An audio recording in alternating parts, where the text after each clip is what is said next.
Hello everyone, কেমন আছো তোমরা সবাই? আমি তো অনেক ভালো আছি। এটা হচ্ছে সরস্বতী পুজোর ভ্লগ। তোমরা মায়ের মুখ দেখেই প্রথমেই বুঝতে পেরে গেলে। আমাদের বাড়িতে সরস্বতী পুজো অনেক ভোরবেলা হয়। একবার জানো কি হয়েছিল, প্রায় 5:30টায় পুজো হয়েছিল। এইবার তো তাও অনেকটাই বেলায় হয়েছে, মিনিমাম 6:30টায়। ঠাকুরমশাইয়ের আসার কথা ছিল 6টায়, হ্যাঁ 6টায় এসেছিল। কিন্তু যেহেতু আমার বদ্দাদা আসতে দেরি করেছিল, তাই ঠাকুরমশাই একটু আস্তে আস্তেই পুজো করছিল। আর এদিকে দেখো না, মা তো আগের দিন রাত্রিবেলায় সব গুছিয়ে রেখেছিল যাতে সকালে উঠে তাড়াহুড়ো না লাগে। তাও ঠাকুরমশাই এসে কিছুটা গুছিয়ে নিলেন। ভাষ্যতে বিষ্ণুতে যৌষে জগৎ সবিত্রী সূর্যায় সবিত্রে কর্মদায়িনে ইমোদঘ্রাং ওং নমঃ ভগবতে সূর্যায় নমঃ ওং হি সূর্য সংস্রাস। এদিকে পুজো হচ্ছে আর আমি নিজেকে দেখছি। ছোটবেলার কথা মনে পড়ছে। ছোটবেলায় সকালবেলা স্নান করেই মার কাছে বায়না করতেও সাজিয়ে দেওয়ার। এখন বড় হয়ে এত বড় দামড়ি মেয়ে হয়ে দেখো আমি নিজেই কিভাবে বসে রয়েছি। আর এদিকে আমাদের অঞ্জলি দেওয়াও শুরু হয়ে গিয়েছিল।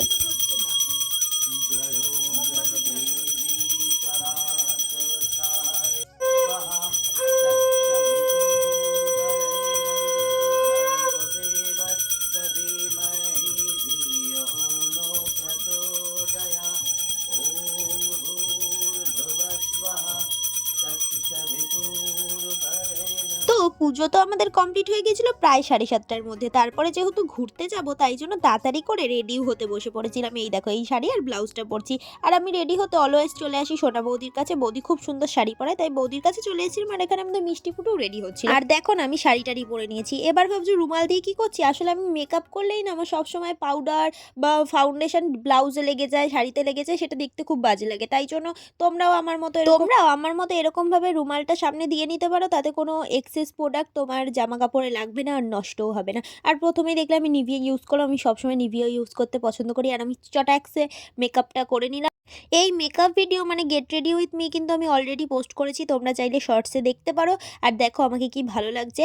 আর এখানে দেখো এরপরে আমি গয়না পরবো। এই যে এই গয়নাটা আমি বার্থডেতে গিফটে পেয়েছি। মেনলি কি জানো তো, আমি নিজের জন্য জিনিস কিনতে খুব পছন্দ করি। আর আমি কিনিও। আমি সবসময় টিউশন পড়িয়ে বা যেখান থেকে কেউ যদি আমাকে গিফটও দেয়, টাকাগুলো জমিয়ে জমিয়ে আমি এই ধরনের জিনিস কিনি। কিন্তু কেউ যদি এত সুন্দর চুজ করে আমার জন্য নিজে থেকে দেয়, আমি আরও বেশি পছন্দ করি। আর এই দেখো, তোমাদের সাথে কথা বলতে বলতে তো আমি পুরো রেডি হয়ে গেছি। এই কালারের শাড়িটা তো আমার খুব ভালো লেগেছে। এই জন্য যখন বড়দাদা মাকে দিয়েছিল, সবার আগে বলেছে আমি পরবো। আর এই দেখো, এই সুন্দর ব্যাগটা আমি নিচ্ছি, ক্রিস্টালের ব্যাগটা কেমন জানিও, এটা মামি মাকে গিফট করেছিল। আর তারপর মাকে tata tata bye bye bye bye করে আর তাড়াতাড়ি করে বেরিয়ে পড়েছি। আর এখানে তো আমি গিয়েছিলাম ডুগুকেও টাটা করতে, কিন্তু ওর মুডটা ভালো ছিল না, ঠাকুরমশাই আসছিল না, এদিকে ওর খিদে পেয়ে গেছিল। যাই হোক, আমি বেরিয়ে পড়েছিলাম। আর আমাদের পাড়া থেকে বেরিয়েই দেখো কি সুন্দর পুজো হচ্ছিল। আর রোডে উঠতে না উঠতেই দেখছিলাম টোটো নেই। অনেকক্ষণ পর টোটো এলো আর টোটোয় উঠে পড়েছে। আর টোটোয় উঠে আমার বান্ধবীর সাথে দেখাও হয়ে গেছিলো। ওর আর আমার তো সেম কালার হয়ে গেছিলো। এই জন্য আমরা একটু ফাইটও করে নিলাম হাতের মাধ্যমে। আর দুজনেই ভাবলাম তাহলে যখন শাড়ি সেম হয়েই গেছে, তাহলে সেম সেম মালাও নিয়ে নিই। তো মালাও মাথায় বেঁধে নিলাম। আর এখানে যে সমস্ত বান্ধবীদের জন্য ওয়েট করছিলাম, তারাও চলে এসেছে। আর এই যে এই আরেকটাকে দেখো দৌড়ে দৌড়ে আমার কাছে আসবে যে ভাই ভাই দেখ, তোর আর আমারও কিছুটা সেম হয়ে গেছে, গ্রিনের মধ্যেই তো, তাই আমরা সবাই খুশি। যাই হোক, তারপর আমরা সবাই মিলে চলে গিয়েছিলাম ব্যারাকপুর অতীন্দ্রতে। অতীন্দ্রতে এসে ভাবছো জামা কাপড় কোথা দিয়ে দেখাচ্ছি, কারণ অতীন্দ্র নিচেই রয়েছে জুডিও। আর আমি কোথাও যাবো জামা কাপড়ের জায়গা পেলে সেখানে আমি ঢুকবো না, এটা হতে পারে না। এখানে এসেও আমার টপটা পছন্দ হয়েছিল, কিন্তু আমি আর নিইনি। আর কিছুক্ষণ পর আমি নিজেকে একটু চেক করছিলাম যে আমাকে কত ভালো লাগছে। যাই হোক, শাড়ি পরলে মনে হয় সব মেয়েদেরই ভালো লাগে। তারপর একটু চা টা খেয়ে আমরা ঢুকে গিয়েছিলাম হলের দিকে। আমি তো জীবনে প্রথম হলে এলাম, আমার তো খুব আনন্দ হচ্ছিল। তোমরা কে কে কয়বার হলে গেছো আমাকে অবশ্যই কমেন্টে জানিও কিন্তু। আর প্রথমবার মুভি দেখতে এসে কিন্তু এক্সপিরিয়েন্স আমার একটুও খারাপ হয়নি, অবশ্য খুব ভালোই হয়েছে। আমি দেখতে এসেছিলাম ফাইটার মুভি। অন্য মুভির থেকে আমি এই মুভিটা চুজ করেছিলাম, এটাতে আমি খুব খুশি হয়েছি। সব বন্ধুদের সাথে ঝগড়া করে মুভিটা আমি চুজ করেছিলাম। যাই হোক, মুভিটা দেখে সবাই খুশি হয়েছে। আর এই দেখো, আমি চশমা পরে মুভি দেখছি, কারণ এই মুভিটা ছিল 3D মুভি, এই জন্য আরও বেশি ভালো লাগছিল। তারপর মুভি টুভি দেখা কমপ্লিট নয়, মাঝখানে সেই সময় আমি একটু ভিডিও ক্লিপ নিচ্ছিলাম। আর এখানে আমার বন্ধুরা আমাকে জ্বালাচ্ছিল, নিজেরা আমার ভিডিওতে আসবে না, এদিকে আমাকে জ্বালাতে থাকবে আর সবসময় আমাকে বলবে রিলস করে। যাই হোক, আমি তো রিলস করতে পছন্দ করি। আর এদিকে মুভির লাস্ট সিনটা যা ছিল না, কি বলবো তোমাদের।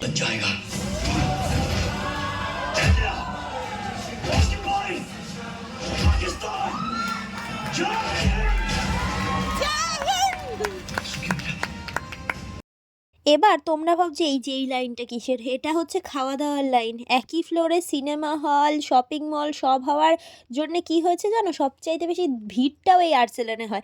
এতক্ষণ মিনিমাম ৪৫ মিনিট লাইন দিয়েছি। লাইন দেওয়ার পরে ভেতরে এসে দেখি আবার লাইন, আবার মিনিমাম ১৫ মিনিট লাইন দিতে হয়েছে। তারপর আমরা সবাই মিলে বসে পড়েছিলাম খেতে। আর এই সময় আর বেশি ভিডিও নিতে পারিনি, আর ফটোও তুলতে পারিনি। কিছু করার নেই, খুব খিদে পেয়ে গেছিলো। আমাদের মুখ দেখেই বুঝতে পেরেছো। মুভি শেষ হয়েছিল প্রায় ৪:৩০ বেজে গেছিলো, আর তারপর থেকে ৫:৪ অবধি লাইন দিয়ে ৬টার সময় খেতে বসেছি। খিদে পাবে না? আর আর্সেলানের মেনু কার্ড দেখে তো আমার তো জাস্ট মাথায় হাত, কারণ আমার কাছে অত বেশি পয়সা থাকে না ভাই, অত বড়লোক ঘরে জন্মও নিইনি, আর আমিও কিছু কাজ করি না, তো এত বেশি দাম দিয়ে খাওয়ার তো প্রশ্নই ওঠে না। কিন্তু এসে যখন গেছি কি করা যাবে, পকেট খালি করে খেতেই হবে। তোমরা মেনু কার্ডটা দেখতে চাইলে পজ করে দেখে নিও। তো আমরা খেয়েছিলাম মাটন, মানে মাটন কষা, আর হচ্ছে লাচ্ছা পরোটা। একটা লাচ্ছা পরোটা আমরা ২ বান্ধবী ভাগ করে নিয়েছিলাম, আর মাটনটা ৪ জনে ভাগ করে খেয়েছি, ভাবতে পারছো? আর তারপরে ১ প্লেট মাটন বিরিয়ানি আমরা ৩ জনে খেয়েছি। কিন্তু এখানে যা দাম, কিন্তু দাম অনুযায়ী কোয়ালিটি বলতে হবে অনেকই ভালো। আর এই খাওয়া দাওয়া করতে এত লেট হয়ে গেছিল, আমি তো ভয় পাচ্ছিলাম বাড়ি গিয়ে খাবো মার কাছে বকা, তাই জন্য তাড়াতাড়ি করে বাড়ি চলে আসি। আজকের মতো ভিডিওটা এখানেই এন্ড করছি। ভালো লাগলে অবশ্যই লাইক করে সাবস্ক্রাইব করো।